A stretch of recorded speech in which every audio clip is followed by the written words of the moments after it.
तैयारी सारस्वत में। तो आज हम बात करेंगे फ्यूचर इंडेफिनिट टेंस के पार्ट 2 इंटेरोगेटिव सेंटेंस की। इसके पार्ट 1 में मैंने आपको एफर्मेटिव सेंटेंस और नेगेटिव सेंटेंस समझा दिया। अगर आपने वो वीडियो नहीं देखी है तो आप मेरे चैनल पर जाकर उस वीडियो को देख सकते हैं। तो देखिए इंटेरोगेटिव सेंटेंस क्या होते हैं, जिनमें जिस वाक्य में कोई भी क्वेश्चन किया जाए, यानी कि कोई भी हमसे क्वेश्चन पूछ रहा है, वो क्या होगा, इंटेरोगेटिव सेंटेंस।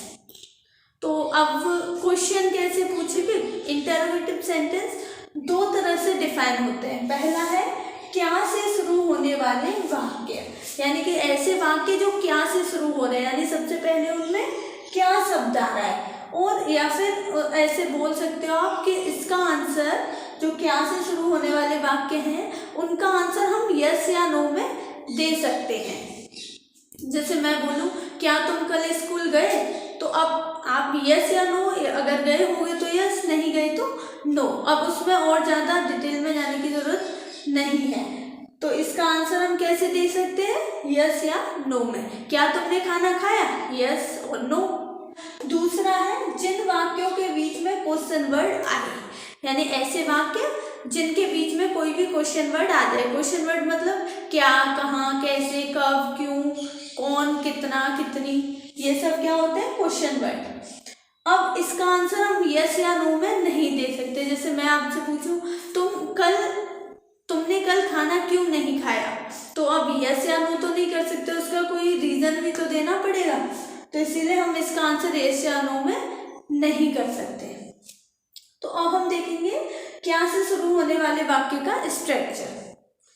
तो देखिए इसमें क्या है, वैसे नॉर्मली ये स्ट्रक्चर होता है एफर्मेटिव का, सब्जेक्ट, विल, सेल यानी helping verb plus main verb की फर्स्ट फॉर्म है ऑब्जेक्ट। लेकिन इसमें क्या है, क्या शब्द आ गया पहले, तो हम क्या करेंगे, इस विल या सेल को उठा करके आगे रख देंगे, यानी जो हमारी हेल्पिंग वर्ब है वो सब्जेक्ट को हटा के खुद उसकी जगह आ जाएगी। तो क्या होगा इसका स्ट्रक्चर, विल या shall, helping verb plus subject. यहाँ क्या था, सब्जेक्ट की बात थी हेल्पिंग वर्ब, लेकिन यहाँ सब्जेक्ट से पहले आ गई। क्यों, क्योंकि यहाँ क्या शब्द आ गया। फिर मेन वर्ब की फर्स्ट फॉर्म। अब देखिए मेन वर्ब अपनी जगह है, जहां पर थी वो अभी भी वही है।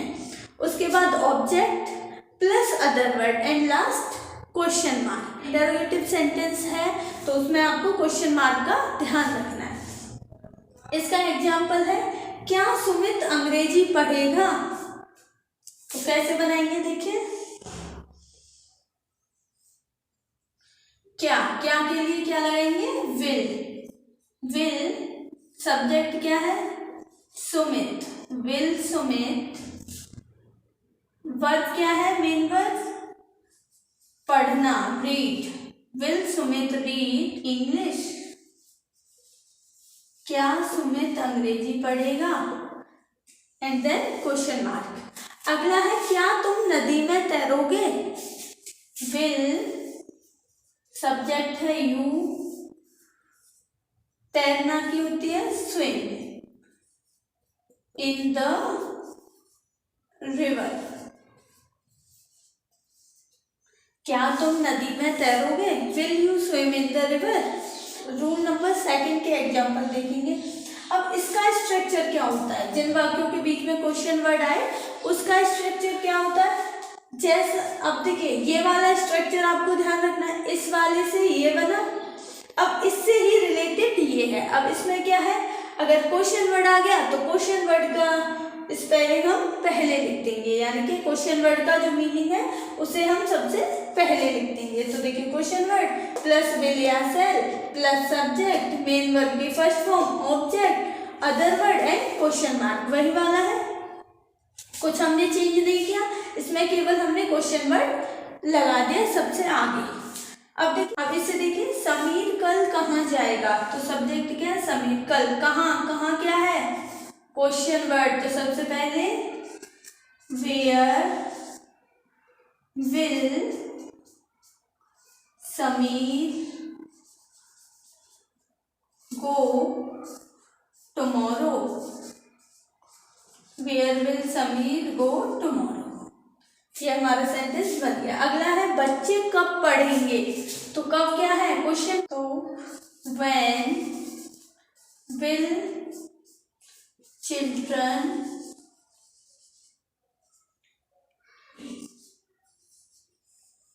आई होप आपको ये समझ में आ गया होगा। अगर आपको ये और भी अच्छे से समझने हैं तो आप इसकी प्रैक्टिस करिए, यानी कि इसके सेंटेंसेस लिखिए, उसके बाद उन्हें बनाइए। बहुत ईजी है। आपको ये वाला फ्यूचर इंडेफिनिट टेंस का रूल है वो आपको माइंड में रखना है, उसी से ये वाला रूल बना, इसी से ये वाला रूल बना, ठीक है। तो आपका ये बेसिक क्या है, ये वाला, इसमें भी क्या है विल या सेल। देखिए सब्जेक्ट वही है, वर्ब यही है, ऑब्जेक्ट यानी एसवीओ का जो ऑर्डर है वो हमारे पास है, केवल क्या बदला, हेल्पिंग वर्ब। हेल्पिंग वर्ब ही सब में बदलती है, बाद बाकी ये सब तो सेम रहता है। आई होप आपके लिए आज का वीडियो हेल्पफुल होगा। Thanks for watching.